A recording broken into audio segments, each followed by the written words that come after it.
பாரம்பரிய உணவு பிரியர்கள் அனைவருக்கும் வணக்கம். நீங்கள் பார்த்துட்டு ஃபுட்டி தமிழா சேனல். நான் உங்கள் உமா முருகேசன். இன்றைக்கி நம்ம இந்த வீடியோவில் என்ன செய்ய போகிறோன்னு பார்த்தீங்கன்னா, ரொம்ப நாளாக நிறைய பேர் என்கிட்ட கேட்டுட்ருக்கிற குழம்பு மிளகாய் தூள் எப்படி செய்கிறது நம்ம பார்க்கலாம். இந்த குழம்பு மிளகாய் தூள் நம்ம வீட்டில் புளி ஊற்றி செய்யக்கூடிய அனைத்து வகையான குழம்புகளுக்கும் பயன்படுத்தலாம்.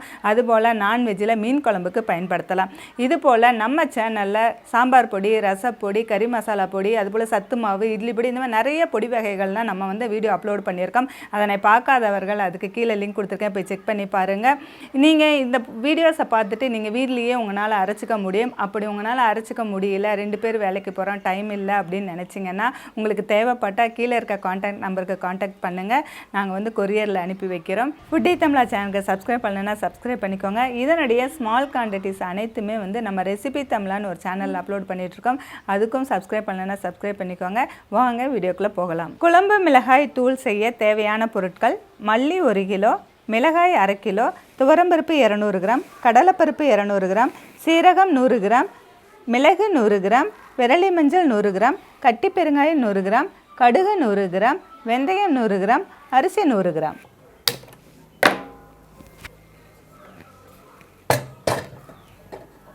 இரநூறு கிராம் துவரம்பருப்பு நல்லா வறுத்து எடுத்துக்கலாம். இது கருகாமல் நல்லா சிவக்க வறுத்து எடுத்துக்கலாம்.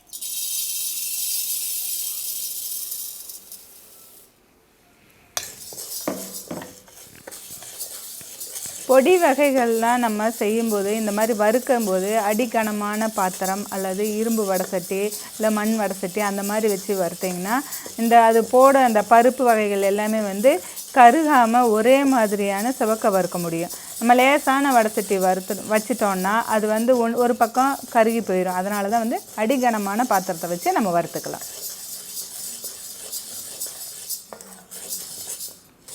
பருப்பு வகைகள் எது வறுத்தாலுமே நம்ம கைவிடாமல் நம்ம வறுத்துட்டே இருக்கணும். நம்ம கொஞ்சம் நேரம் விட்டு விட்டு வறுத்தோம்னா ஒரு பக்கம் செவந்து ஒரு பக்கம் தீஞ்சு அந்த மாதிரி ஆகும். அதனால் கொஞ்சம் வறுக்கிற வரைக்கும் கொஞ்சம் கைவிடாமல் வறுக்கணும்.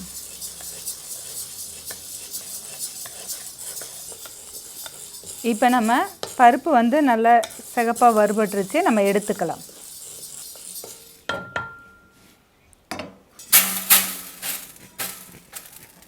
அடுத்தது கடலைப்பருப்பு 200 கிராம் எடுத்துருக்கோம், அதையும் வறுத்துக்கலாம்.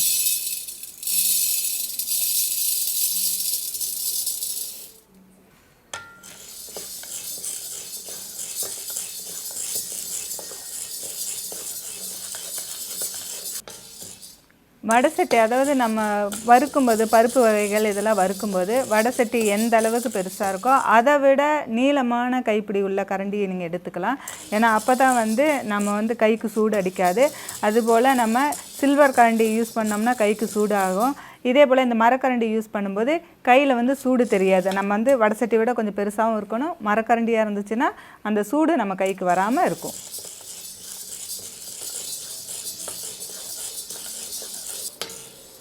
இப்போ கடலைப்பருப்பு வறுபட்டுருச்சு, நம்ம எடுத்துக்கலாம்.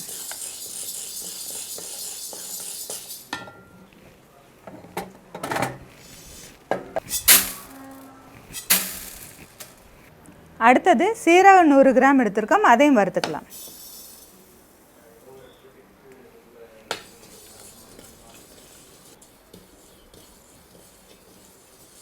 இப்போ சீரகமும் நம்ம சிவக்க வறுத்தா போதும், ரொம்ப கருக விட்டுறக்கூடாது. சீரகம் கொஞ்சம் கருகுச்சுன்னா கசப்படிக்கும். அதனால் கொஞ்சம் சிவக்க வறுத்துக்கலாம். அதே போல் நம்ம பாத்திரம் யூஸ் பண்ணுறதை பொறுத்து, லேசான பாத்திரம் வச்சோம்னா சீக்கிரமாக வறுபட்டுரும், கருத்து போயிடும். ஆனால் இதுமாதிரி அடிகனமான பாத்திரம் வைக்கும்போது கொஞ்சம் லேட் ஆகும். அதனால் வறுபடுறது சிவக்க வறுபடும். சீரகம் வறுபட்டுருச்சு, இப்போ எடுத்துக்கலாம்.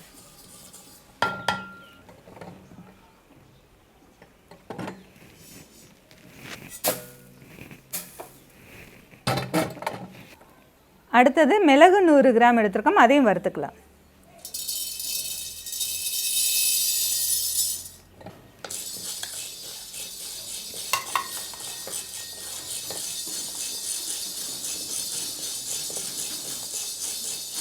இந்த மிளகு ஜீரகம் எல்லாமே வறுக்கும்போது வாசனை ரொம்ப நல்லாயிருக்கும். அந்த வாசம் வர வரைக்கும் வறுத்துக்கலாம்.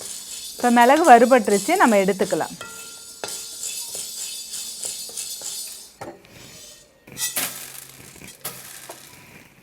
அடுத்தது வெந்தயம் 100 கிராம் எடுத்துருக்கோம், அதையும் வறுத்துக்கலாம்.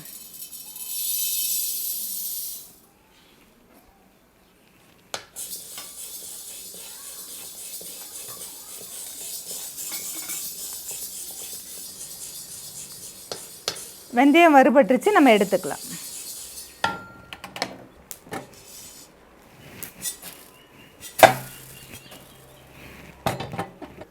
அடுத்தது கடுகு 100 கிராம் எடுத்துருக்கோம், அதையும் வறுத்துக்கலாம்.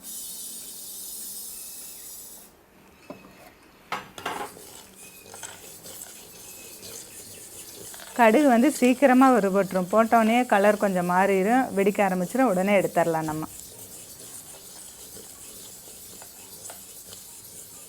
கடுகும் நம்ம கருக விட்டுறக்கூடாது, கசப்பு வந்துடும். அதனால் கடுகு போட்டோடனே சீக்கிரமாகவே நமக்கு எடுத்துடலாம்.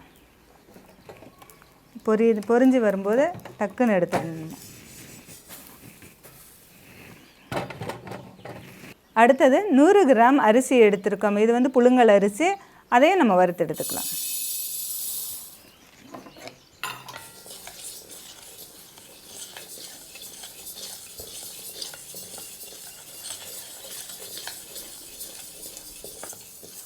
இப்போ அரிசி வறுபட்டுருச்சு, நம்ம எடுத்துக்கலாம்.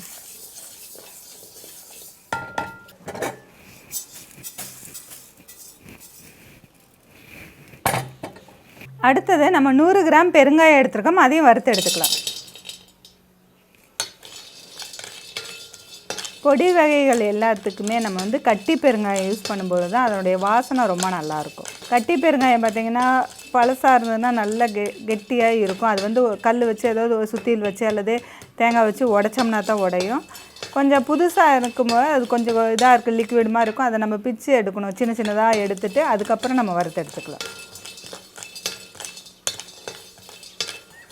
பெருங்காயம் நல்லா வறுபட்டுருச்சு, நம்ம எடுத்துக்கலாம்.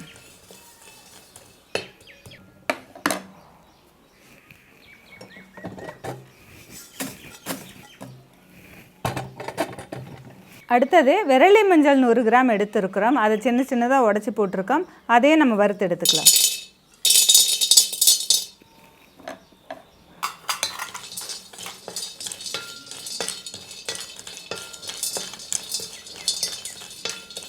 விரலி மஞ்சள் ரொம்பவே கெட்டியாக இருக்கும், அதனால் நம்ம வந்து உடச்சி போட்டிருக்குறோம். இப்போ வறுத்ததுக்கப்புறமும் நல்லா காஞ்சோடனே மறுபடியும் இன்னும் கொஞ்சம் நுணுக்கிக்கணும். அப்போ தான் வந்து நம்ம மிஷினில் போட்டு அரைக்கவோ இல்லை மிக்சியில் போட்டு அரைக்கவோ நம்ம வந்து அரைப்படும். அதனால் இதை நல்லா பொடி பண்ணிக்கணும்.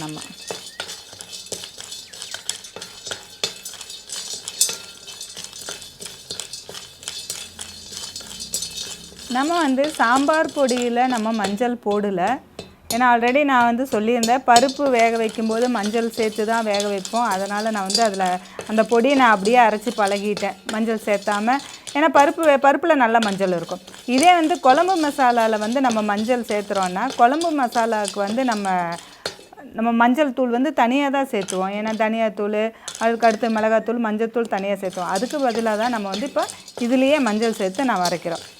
ஒரு சில இது வந்து நம்மளாக பண்ணிக்கிறது, ஒவ்வொரு ஊர் பக்கமும் ஒவ்வொரு மாதிரி பண்ணுவாங்க. நான் வந்து குழம்பு மசாலாவுக்கு மஞ்சள் போடுவேன். இப்போ நம்ம மஞ்சள் நல்லா வறுபட்டுருச்சு, நம்ம எடுத்துக்கலாம்.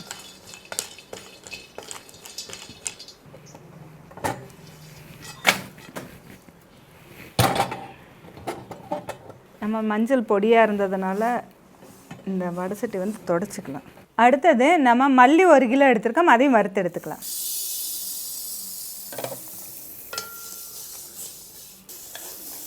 மல்லியை வந்து நம்ம 2 டைமாக வறுத்துக்கலாம்.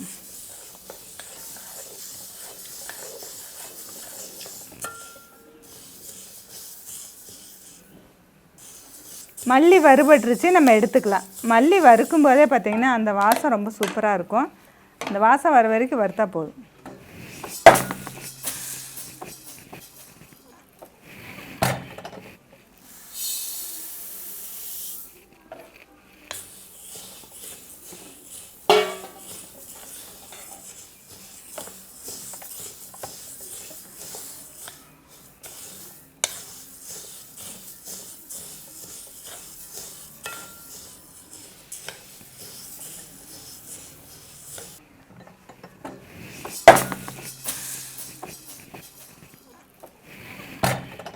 அடுத்தது 1/2 கிலோ வரமிளகாய் எடுத்துருக்கோம், அதையும் வறுத்துக்கலாம்.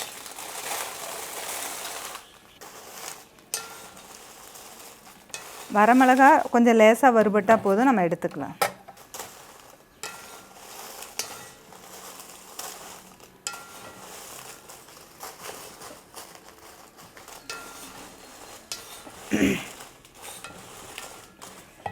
வரமிளகாய் வறுபட்டுருச்சு, நம்ம எடுத்துக்கலாம்.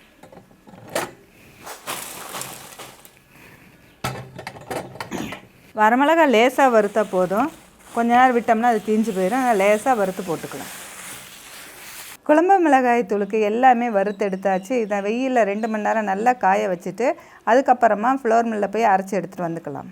நிறைய பேர் எங்கிட்ட ரெகுலராக கேட்டுட்டு இருந்த குழம்பு மிளகாய் தூள் நம்ம இப்போ ஃப்ளவர் மில்லில் போய் அரைச்சி எடுத்துகிட்டு வந்தாச்சு. அது வந்து எப்பயுமே சூடாக இருக்கும். நம்ம மிஷினில் அரைக்கும்போது அதை வீட்டுக்கு எடுத்துகிட்டு வந்தவொடனே ஒரு பிளேட்டோ இல்லை நியூஸ் பேப்பரோ போட்டு நல்லா 2 மணி நேரம் ஆற வச்சுட்டு ஆறுனதுக்கப்புறம் நம்ம ஒரு பெரிய சம்பளத்தில் போட்டு ஸ்டோர் பண்ணி எடுத்து வச்சுக்கலாம். அதுக்கு வந்து நம்ம டெய்லி யூஸ்க்கு வந்து நம்ம சின்ன சம்பளமோ பாட்டிலோ எது வீட்டில் இருக்கோ அதில் போட்டு நம்ம டெய்லி யூஸ் பண்ணிக்கலாம். ஏன்னா நம்ம பெருசு மொத்தமாக எடுத்து வச்சுட்டு நம்ம யூஸ் பண்ண ஆரம்பித்தோம்னா தண்ணி பட்டாவோ இல்லை கைப்பட்டாவோ அதை வந்து பூச்சியோ வண்டோ நம்ம வரதுக்கு வாய்ப்பு இருக்குது. அதனால் வந்து இது நம்ம இந்த மாதிரி பாதுகாப்பாக நம்ம யூஸ் பண்ணும் பொழுது 6 மாதம் வரைக்கும் இந்த குழம்பு மசாலா தூள் ரொம்பவே நல்லா இருக்கும். இந்த குழம்பு மசாலா தூள் யூஸ் பண்ணிவிட்டு நம்ம என்னென்ன குழம்பு வைக்கலாம். இப்போ நம்ம வந்து நிறைய பேர் எங்கிட்ட கேள்வி கேட்குறாங்க, சாம்பார் பொடி சாம்பாருக்கு மட்டுமா, குழம்பு பொடி எதுக்கு போடுவீங்கன்னு கேட்குறீங்க. அதனால் இந்த குழம்பு மசாலா தூள் வச்சு என்னென்ன குழம்பு வைக்கலாங்கிறது வரப்போகிற வீடியோக்களில் வந்து நான் செஞ்சு காமிக்கிறேன். இந்த வீடியோ பிடிச்சிருந்தால் லைக் பண்ணுங்கள், ஷேர் பண்ணுங்கள். வீடியோ பற்றின கருத்துக்களை கமெண்ட் செக்ஷனில் கமெண்ட் பண்ணுங்கள். ஃபுட்டி தமிழா சேனலுக்கு சப்ஸ்கிரைப் பண்ணலைன்னா சப்ஸ்கிரைப் பண்ணிக்கோங்க. இதனுடைய ஸ்மால் குவான்டிட்டி ரெசிபி தமிழா சேனலில் அப்லோட் பண்ணியிருக்கோம். அந்த ரெசிபி தமிழா சேனலுக்கும் சப்ஸ்கிரைப் பண்ணிக்கோங்க. மீண்டும் அடுத்த வீடியோவில் சந்திக்கலாம்.